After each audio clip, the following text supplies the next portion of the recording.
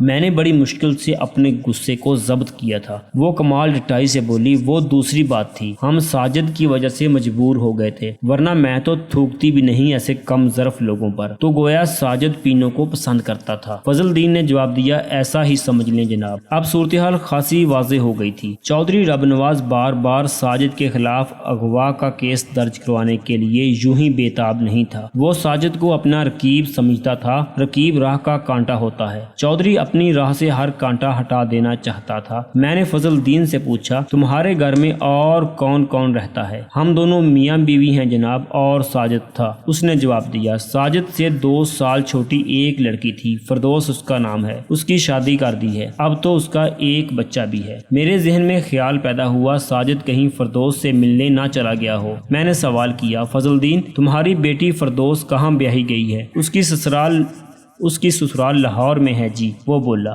9 لکھا بازار میں میرے جوائی کی دودھ دہی کی دکان ہے، خوشی محمد اس کا نام ہے، برفی بڑی شاندار بناتا ہے، خوشیاں مٹھائی والا مشہور ہے پورے بازار میں۔ میں نے ساجد کے بہنوئی کا پتہ اپنے پاس نوٹ کر لیا۔ ساجد جس فیکٹری میں کام کرتا تھا اس کے بارے میں فضل الدین نے مجھے پہلے ہی بتا دیا تھا۔ 2-4 رسمی باتوں کے بعد میں نے انہیں رخصت کر دیا، اس وعدے کے ساتھ کہ میں بہت جلد ان کے بیٹے کو ڈھونڈ نکالنے کی کوشش کروں گا۔ وہ تھانے سے باہر چلے گئے تو میں نے ایک کانسٹیبل سے کہہ کر دوسری پارٹی کو اندر بلا لیا، پھر انہیں بھی یہی تسلی دی کہ وہ اطمینان سے گھر جا کر بیٹھیں، ان کی بیٹی کو انشاءاللہ بہت جلد تلاش کر لیا جائے گا۔ دونوں پارٹیوں کی فراہم کردہ معلومات کے مطابق میں نے رپورٹ درج کر لی۔ میں نے احتیاطاً ان سے پینو اور ساجد کی ایک تصویر کا تقاضا بھی کر دیا تھا تاکہ انہیں ڈھونڈنے میں آسانی رہے، مگر پینو کے لوحاقین نے اس کی کوئی تصویر مہیا کرنے سے معذوری ظاہر کی تھی۔ البتہ ساجد کے والد فضل الدین نے مجھ سے وعدہ کیا تھا کہ وہ آدھے گھنٹے کے اندر مجھے ساجد کی ایک تصویر فراہم کر دے گا۔ ان کے جانے کے بعد میں جمعے کی نماز کی تیاری کرنے لگا۔ شاید میں آپ کو یہ بتانا بھول گیا ہوں کہ اس روز جمعے کا دن تھا۔ ساجد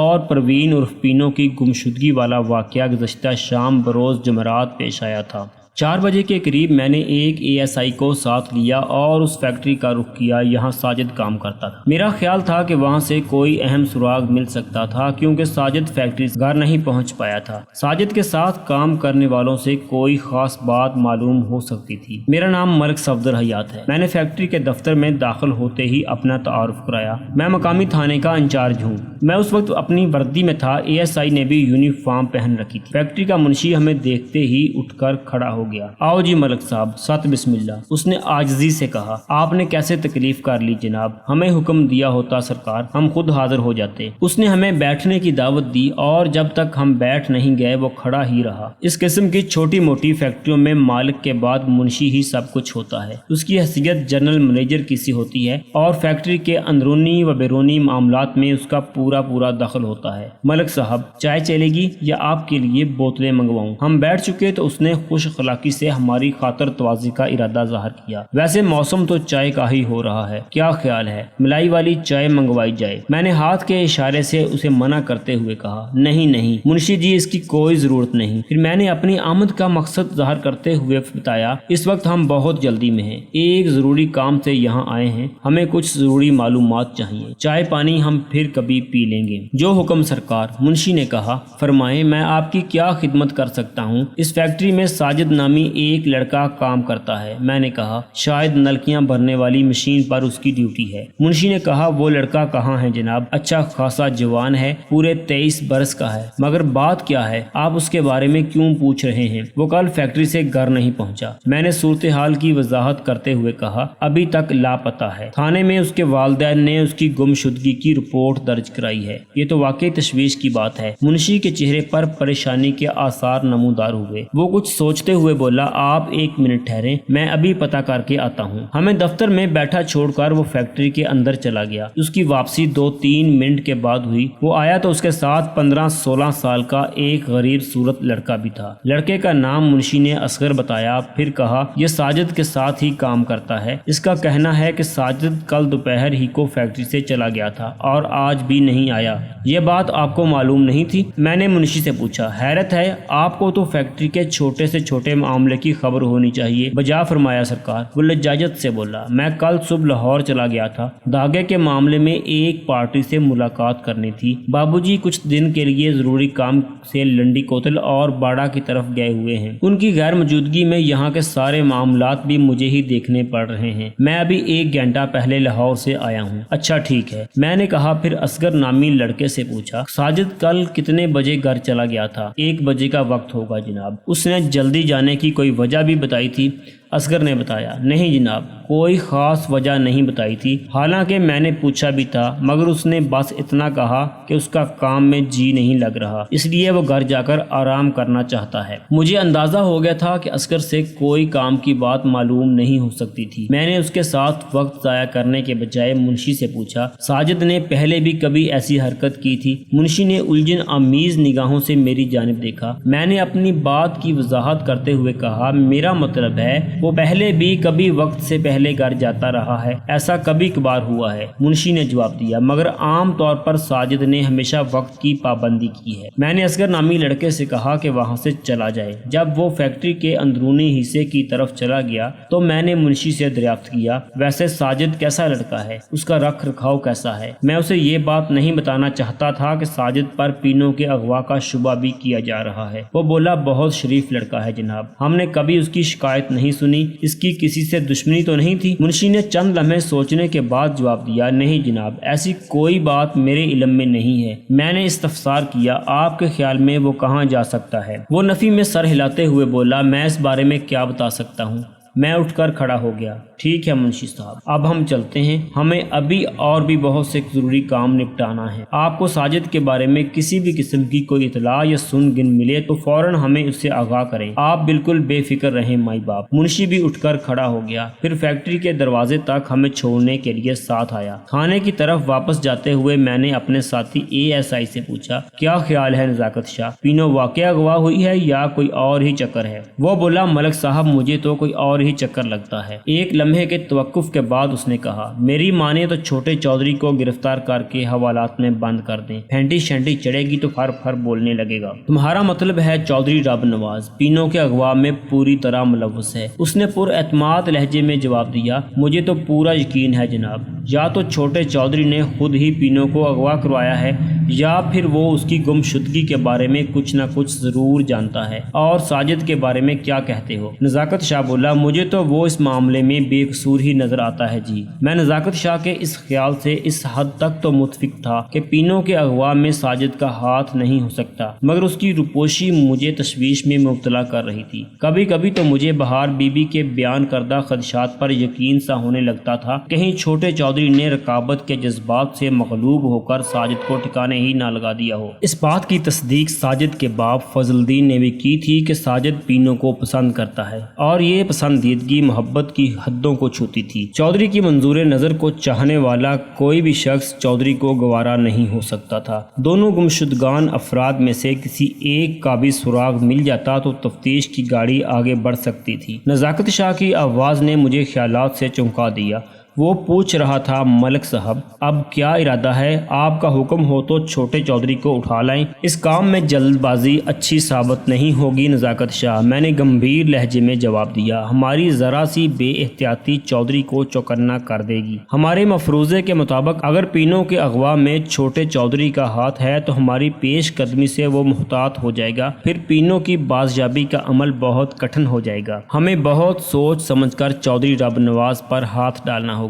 بات تو آپ کی دل کو لگتی ہے، نزاکت شاہ نے مدبرانہ انداز میں کہا، مگر ہم ہاتھ پر ہاتھ درے بھی تو نہیں بیٹھ سکتے ملک صاحب، ہمیں سرے دست کچھ نہ کچھ تو کرنا ہی ہوگا۔ میں نے کہا، ہم کچھ نہ کچھ نہیں بلکہ بہت کچھ کریں گے، اور ابھی کریں گے۔ تم اس تھانے میں ابھی نئے آئے ہو، دیکھتے جاؤ آگے آگے کیا ہوتا ہے۔ میری تفتیش کا انداز بہت مختلف ہے، کچھ عرصہ رہو گے تو بہت کچھ سیکھ جاؤ گے۔ معمولی سے معمولی بات بعض اوقات پورے کیس کا نقشہ بدل دیتی ہے۔ ہم تھانے پہنچے تو مغرب کی اذان ہو رہی تھی۔ دوپہر کے بعد سے بارش تو تھم چکی تھی، مگر ٹھنڈی ہواؤں نے ہر چیز کو برف کا بنا دیا تھا۔ تھانے میں داخل ہوتے ہی مجھے حوالدار فرمان علی نے مطلع کیا کہ فضل الدین اپنے بیٹے ساجد کی تصویر دے گیا تھا۔ اس نے کچھ دیر میرا انتظار کیا، پھر واپس چلا گیا۔ ساجد کی تصویر دیکھتے ہی مجھے ایک جھٹکا سا لگا۔ وہ بلا شبہ ایک بدصورت نوجوان تھا، چھوٹی سی ناک، موٹے موٹے اور بدے سے ہونٹ اور آنکھیں اندر کو دھنسی ہوئیں۔ اس کے چہرے پر سب سے نمایاں چیز اس کی پیشانی پر موجود زخم کا نشان تھا، جو پیشانی کے وسط سے شروع ہو کر دائیں آنکھ تک چلا گیا تھا۔ بعد میں مجھے بہار بی بی کی زبانی معلوم ہوا تھا کہ ساجد کو وہ زخم لڑک پن میں گلی ڈنڈا کھیلنے کے دوران پیش آیا تھا۔ تصویر میں ساجد کے کان بھی معمول سے زیادہ بڑے دکھائی دے رہے تھے۔ میں نے تصویر کو کو اپنی دراز میں محفوظ کر لیا، پھر معمول کے کاموں میں مصروف ہو گیا۔ رات 8 بجے میں گھر جانے کا ارادہ کر ہی رہا تھا کہ ایک شخص مجھ سے ملنے چلا آیا۔ کانسٹیبل نے آ کر مجھے بتایا، ملک صاحب، ماسٹر علم دین آیا ہے، آپ سے ملنا چاہتا ہے۔ کیا کام ہے اسے؟ تم نے پوچھا نہیں؟ وہ بولا پوچھا تھا، مگر اس نے کچھ بتایا نہیں، کہتا ہے آپ ہی کو بتائے گا۔ اچھا ٹھیک ہے، میں نے کہا اسے اندر بھیج دو۔ کچھ ہی دیر کے بعد ایک دبلا پتلا دراز قد شخص میرے سامنے کھڑا تھا۔ اس کی عمر 40 کے قریب ہوگی،